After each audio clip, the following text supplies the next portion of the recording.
الحمد لله نحمده ونستعينه ونستغفره ونؤمن به ونتوكل عليه ونعوذ بالله من شرور أنفسنا ومن سيئات أعمالنا من يهده الله فلا مضل له ومن يضلله فلا هادي له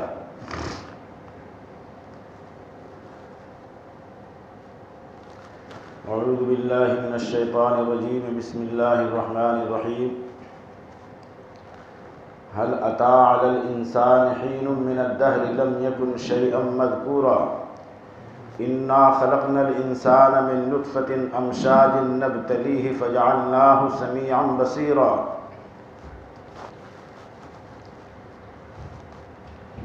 معزز سامعین کرام، حاضرین مجلس، یہ قرآن پاک کی ایک آیت میں نے تلاوت کیا ہے جس میں اللہ تعالیٰ نے ارشاد فرمایا ہے کہ کیا ایک زمانہ ایسا نہیں آیا کہ جس وقت میں تم یعنی انسان سے مخاطب ہو کر کے فرماتے ہیں کہ کیا تم کچھ نہیں تھے؟ لم یکن شیئا مذکورا، کچھ نہیں تھے۔ انا خلقنا الانسان من نطفۃ امشاج نبتلی، پھر ہم نے تم کو پیدا کیا ہے نطفے سے، نجس پانی سے ہم نے تم کو پیدا کیا۔ فجعلناہ سمیعا بصیرا، پھر ہم نے تم کو سننے والا اور دیکھنے والا بنایا۔ میرا عزیز، اس سے پہلے ہم نے بیان کیا تھا روح کے متعلق، اور اس کے ضمن میں دل کا کچھ بیان آیا تھا۔ تو آج بھی اسی موضوع پر ہم کچھ روشنی ڈالنا چاہتے ہیں۔ انسان کے دل میں، جسم میں ایک دل ہے۔ دل اللہ کی معرفت، دل ایک آئینہ ہے جو اللہ کی معرفت کا ذریعہ ہے، اللہ کو پہچاننے کا ذریعہ ہے۔ جسم کے اندر جو دل ہے وہ ایک بادشاہ کی حیثیت سے ہے، اس کا نظام اور اس کا حکم پورے جسم پر چلتا ہے، اس کے آرڈر سے انگلی ہلتی ہے۔ انگلی اگر آپ کو ہلانا ہے تو دل کے آرڈر سے ہلے گی، ہاتھ سے کچھ پکڑنا ہے تو ہاتھ کے آرڈر، دل کے آرڈر سے پکڑنا ہوگا۔ دماغ آپ کا کام کرتا ہے تو ہر ایک چیز پر، پیر ہے، ہاتھ ہے، ناک ہے، کچھ بھی ہے تو اس کا کیا کرنا ہے؟ دل کا آرڈر ہوتا ہے، اس کے بعد وہ جس پر آرڈر ہوگا وہ چیز کام کرنے کے لیے تیار ہو جائے گی۔ تو دل جسم کے اندر ایک حاکم ہے، بادشاہ ہے۔ اب ہم اس کو آپ کو یہ اس لیے سمجھا رہے ہیں کہ اس کے بعد ہم ایک بات کریں گے۔ پہلے یہ تمہید آپ سمجھ لیجئے کہ دل ایک حاکم ہے، بادشاہ ہے، اور اسی کا آرڈر چلتا ہے، ہاتھ، پیر، ناک، کان، زبان، یہاں تک کہ آپ کو استنجا کرنا ہے تو بھی اگر آرڈر نہیں ہوا تو استنجا نہیں ہو سکتا ہے۔ تجربہ کر کے دیکھو، استنجا خانے میں جاؤ کہ جب تک دل آرڈر نہیں کرے گا تب تک استنجا نہیں ہوگا، اور اگر خود بخود استنجا ہو رہا ہے تو سوچو کہ تمہاری لائن میں کوئی فالٹ ہے، کوئی بیماری ہے، جو دل کا آرڈر وہاں تک نہیں پہنچتا ہے اور خود بخود استنجا ہو جاتا ہے۔ اسی طریقے سے ہر ایک کا مسئلہ ہے۔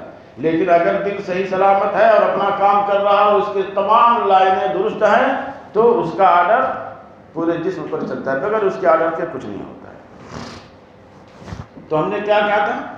دل ایک آئینہ ہے، اللہ کی معرفت کا ذریعہ ہے۔ انبیاء سابقین کی کتابوں میں اللہ تعالیٰ نے ارشاد فرمایا ان سے، من عرف نفسہ فقد عرف ربہ، جس نے اپنے آپ کو پہچان لیا اس نے اللہ کو پہچان لیا۔ ہر بنی ہوئی چیز پر جب آپ غور کرو گے تو آپ کا دماغ جائے گا کہ اس کو کسی نے بنایا ہے، کسی بنانے والے نے بنایا ہے۔ آپ کے سامنے یہ پنکھا ہے، آپ کے سامنے اے سی ہے، آپ کے سامنے مائک ہے، جو بھی چیز ہے جہاں بھی آپ نگاہ اٹھاؤ گے تو آپ کا دماغ فوراً جائے گا کہ اس کو کوئی بنانے والا ہے۔ آج دیکھو بڑے بڑے ٹاور بنے ہوئے ہیں، بڑی بڑی بلڈنگیں بنی ہوئی ہیں، تو ایسے خود بخود نہیں بنتی ہے نا، اس کو کوئی بنانے والا ہے نہیں ہے بنانے والا، اس کو بنانے والا ہے، اس لیے بلڈنگ بن کر کے تیار ہو گئی ہے۔ بہترین قسم کا کوئی فرنیچر کا سامان اگر تیار ہو کے آپ کے سامنے آ جائے اور آپ کو بہت پسند لگے تو آپ بولو گے یار کس مستری نے بنایا ہے، ذرا ہم کو دو، ہم کو بھی بنوانا اسی طرح کا، ہم بھی ایسے ہی بنوانا چاہتے ہیں۔ وہ کون مستری ہے بنانے والا؟ ذرا ہم کو اس کا پتہ بتا دو، اس کا نام بتاؤ، اس کا ایڈریس بتاؤ، ہم بھی ایسے ہی، ہم کو بھی چاہیے، بہت بہت اچھا لگتا ہے۔ ہوتا ہے ایسا نا، عموماً ایسا ہوتا ہے۔ تو دنیا میں جتنی چیزیں اس طرح سے بنی ہوئی ہیں تو اس بنی ہوئی چیز پر کہاں دماغ جاتا ہے کہ اس کو بنانے والا کوئی ہے۔ تو من عرف نفسہ فقد عرف ربہ، جس نے اپنے آپ کو پہچان لیا، من عرف نفسہ، اپنے آپ کو پہچان لیا، اس نے اپنے رب کو پہچانا۔ جب تک تمہارا دماغ یہاں نہیں جائے گا، اسی بلڈنگ میں رہ رہے ہو، کھا رہے ہو، پی رہے ہو، سو رہے ہو، لیکن کبھی یہاں تک نہیں گئے کہ یار اس بلڈنگ کو کسی نے بنایا ہے یا کیسے کھڑی ہو گئی ہے، تو اپنے نفس پر غور کرنا ہے کہ ہم کیا تھے، ہمارا وجود کہاں سے ہوا ہے، پھر یہ ہمارے ہاتھ پاؤں کیسے چل رہے ہیں، یہ ہمارے جسم میں یہ جو نظام بنا ہوا ہے، اس نظام کو کس نے بنایا ہے، وہ کون سا مستری ہے۔ تو اپنے آپ کو پہچاننا ہے، اپنی ذات کو پہچاننا ہے۔ سب سے پہلے تو یہ جاننا ہے کہ ہم کچھ نہیں تھے، ہم کچھ نہیں تھے، ہمارا کوئی وجود نہیں تھا۔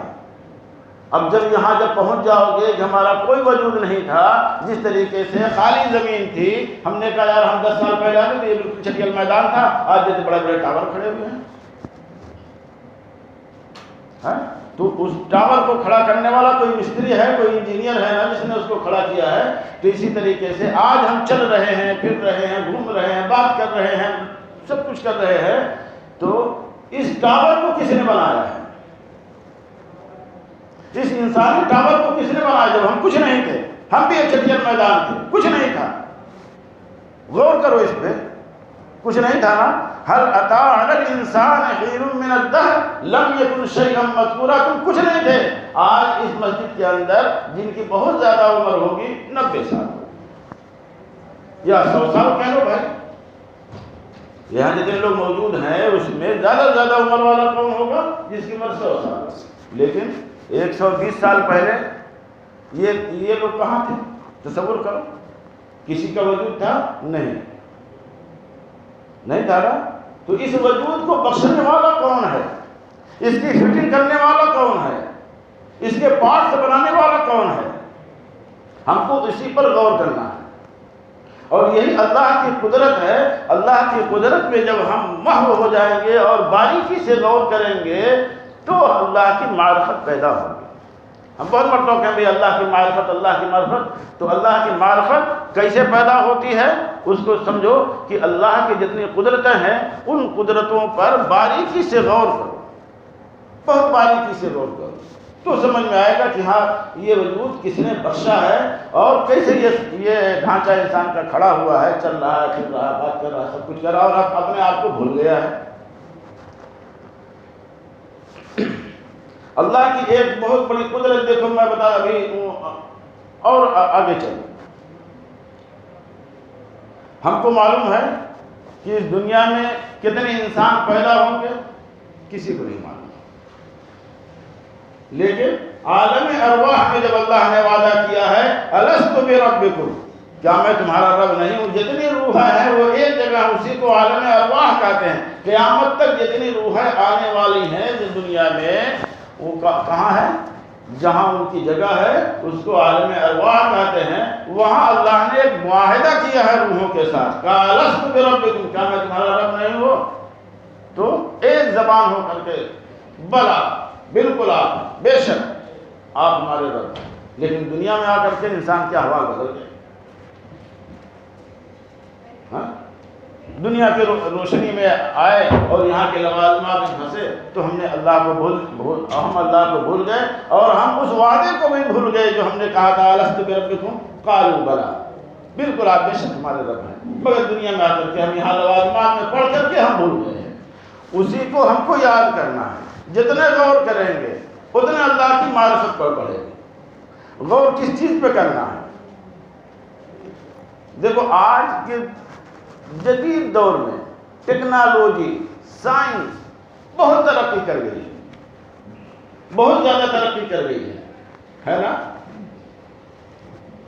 ہم تصور کرتے ہیں کہ کوئی ہوائی جہاز ہوا میں اڑتا ہے، راکٹ اڑتی ہے اور کیا کیا چیز تیار ہوتی ہے، مگر سب کی کاریگری احکم الحاکمین کی کاریگری کے مقابلے میں کچھ نہیں. آج 1 روپیہ کا ایک پاؤچ تیار کرتی ہے، جیسے تیل کا پاؤچ ہو گیا، شیمپو کا پاؤچ ہو گیا، یہ ایک دم نیچے اس سے نیچے کیا چیز ہوگی. 1 روپیہ کا پاؤچ معمولی چیز ہے نا، لیکن آپ غور کرو اس پہ، خوب غور کرو. اس کی پلاسٹک الگ تیار ہوتی ہے کہ ایک ہی فیکٹری میں وہ شیمپو مٹیریل بھی ڈال دیا گیا، پلاسٹک بھی ڈال دی گئی، روشنائی بھی ڈال دی گئی. ہے ایسا؟ ارے ایک ہی مشین میں شیمپو کا مٹیریل یا تیل کا مٹیریل، پلاسٹک، پھر اس پہ لکھا جاتا ہے، روشنائی ہوتی ہے نا، روشنائی، پھر اس کے اندر ایک اور پلاسٹک ہوتی ہے، باریک پلاسٹک، سب ایک ہی مشین ڈال دیا جاتا ہے اور فٹ سے تیار ہو جاتا ہے. ایسا ہے؟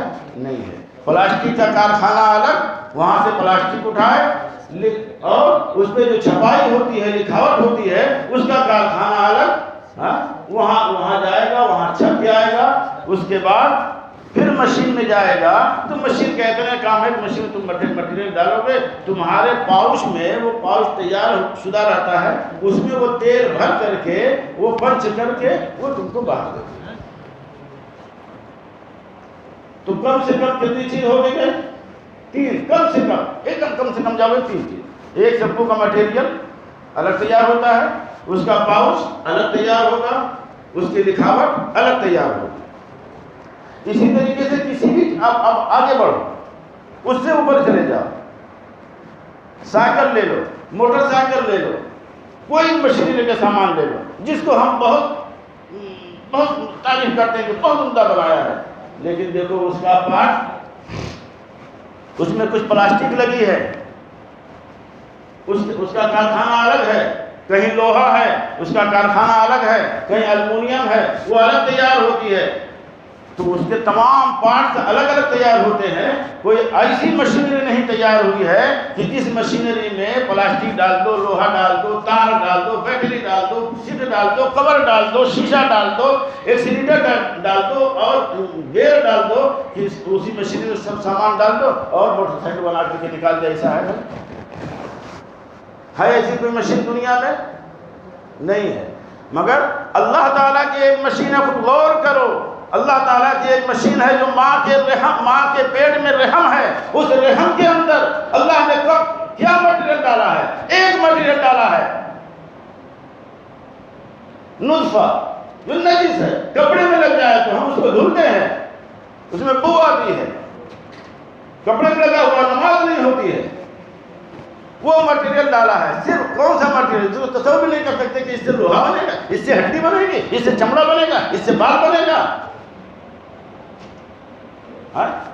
ایک کارخانہ، ایک فیکٹری ہے. اب دیکھو غور کرو، یہ انگلی ہے، اس میں دیکھو ناخن ہے، ناخن ہے نا، یہ ناخن ہے، اس کے اوپر چمڑا لگا ہوا ہے، اس چمڑے کے اندر گوشت ہے، اس چمڑے کے اندر گوشت ہے، گوشت کے اندر ہڈی ہے، اور یہ ایسی ہڈی ہے جو یہ نلی ہوتی ہے نا، اس کے مقابلے میں یہ ہڈی کمزور ہے. سمجھ گئے؟ پھر نیچے آؤ، یہاں دیکھو بال ہے، کتنی چیز ہو گئی. یہ ایک انگلی کی میں مثال دیتا ہوں کہ اس میں کتنے اجزاء ہیں، کہاں سے تیار ہوئے. ایک مشینری میں. یہ اللہ کی قدرت ہے. ورنہ ہر آدمی کو کیا کرتا، دعویٰ کرتا کہ ارے بھائی کیا ہم بھی ایک فیکٹری تیار کرتے ہیں جس میں سارے